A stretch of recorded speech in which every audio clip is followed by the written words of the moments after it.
Hello children, today I have come up with a very important topic of English language. It's a short topic, small topic, but its significance is very important. You can see what I have written here, understanding progressive form of verb. Progressive form of verb, popularly known as it is ing form, or you can say it is continuous form of verb. Okay, but there is a confusion among the students like when this ing verb, it is used in different perspectives, different places, and different contexts, different situations. So children, they become confused, what is the use of this particular verb is known as. Okay, means they are not able to identify the use of ing verb in different situations.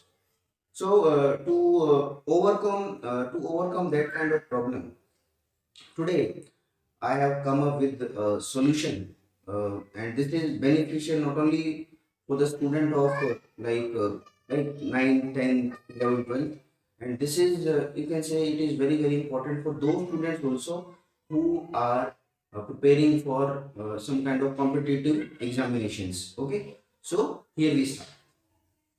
See, children, I have written here three sentences.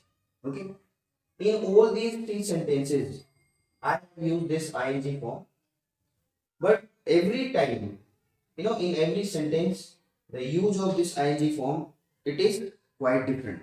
This thing we try to understand today, and when you understand this thing, many things, many problems, that you were facing earlier, these will not be problems today. Okay? Because you have got this solution today. See, children, here, I start with the first sentence. I am reading a book. See, children, this is reading. First form plus ing. See, about ing form, or you can say progressive form, I want to clear this thing once again because you know already, but still I want to clear. Ing we always use with the root form of, that is the first form of verb. You never find ing with second form, you never find ing with third form. It is always with first form, and that is why it is a progressive form. So this sentence you just see, children, I am reading a book. Here you feel that activity, it is going on. You are thinking about an activity which is in continuous nature. The same it can be in the past, like I was reading a book. The same it can be in future also, I shall be reading a book. Clear? So any ing word or any first form with ing, if you feel it describes an activity that is related to the continuity of a verb. When you feel the verb it is going on, the verb it was going on, the activity it will be going on in future. So when you refer to such kind of activity, that is known as progressive, or you can say it is related to the continuity. Means you are talking about some kind of tense, like if it is in present, you say it is present continuous activity. If it is in past, like I was reading a book, it is past continuous activity. And if the same it happens in future, so you can say it is future continuous tense activity. Clear?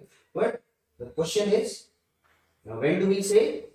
You can say this in continue activity, or you can say this a continue activity only when you feel that you are talking about an activity that is going on, that was going on, that will be going on. Clear? Yes. Now, take this second sentence. I have a reading table. I have a reading table. See, first of all, I have a reading table. So here reading does not give you the sense of continuity. Clear? Here it gives you a different situation. Here it gives you a different type of meaning because it is related to a noun. It is related to a noun. So any word that comes just before a noun, normally what do we say that word is? It is adjective. It is a describing word. Clear? So see, I means you have something, you possess something. Why? What do you have? A reading table means table and its purpose is reading. So in a way, this word here, it is used as adjective. It is used here as an adjective. So when we use any word which is used as an adjective, but that word it is in ing form and it is preceded by a noun. So that word it is known as children. It is present participle. It is present participle. Clear? This can also be said this participle, but it does not have that kind of significance that we have in this kind of sentence. Clear? Present participle. Why do we say it is present participle, children? Because it is describing the noun that is followed by that ing word. So here we get the meaning in a different way. First ing word, it is an activity which is related to the continuity of an action, any activity, any action.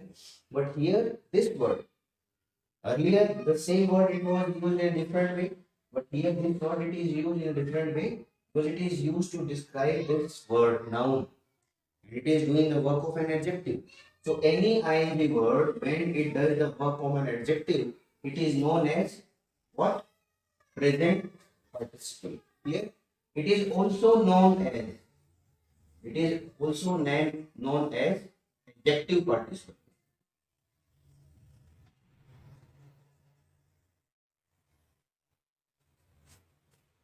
Clear?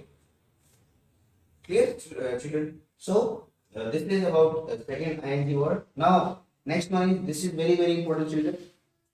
Reading is my hobby. See, here it was related to activity which was going on, and here it was about a noun for which it was considered as an adjective. But see here no noun is there. It is earlier here in this sentence it was after helping verb. Here it is before helping verb. It means it is used here as a subject. And no noun is there. So how do we say or how do we interpret such kind of thing? See, when any ing used, when any ing word, any root word with ing is used as the subject of a verb, as the subject of a verb, as the object of a verb, when it is used in such way, when it is used in such way that it is known as children, it is about, you can say it is a gerund. It is known as gerund. Because gerund it is also known as verbal noun. Verbal noun means partially this word it is verb, partially it is noun. Okay, when you here when you use this ing word, so you get the feeling of subject also, you get the feeling of verb also, you get the feeling of noun also. Clear? Like reading is my hobby, or the same sentence in you can use in this way also, like I like reading. I like reading. He hates smoking. He likes swimming. Okay, or swimming is a light exercise. So when you have such kind of words which can be used as subject of a verb or object of a verb you can say. So there, this particular ing it is used as gerund. It is called as gerund. So I told you three different usage, children.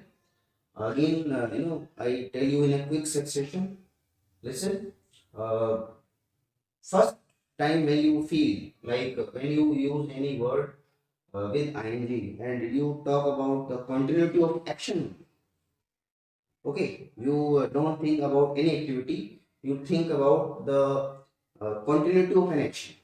You know, when ing word is there and you think about the continuity of an action, uh, about present, about past, about future. Okay, it is related to continuity of an action only. So there it is.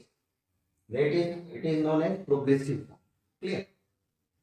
But when you think or when you use any ing word with a noun, okay, or any pronoun, or any other part of speech, and that particular ing word it is used as an adjective.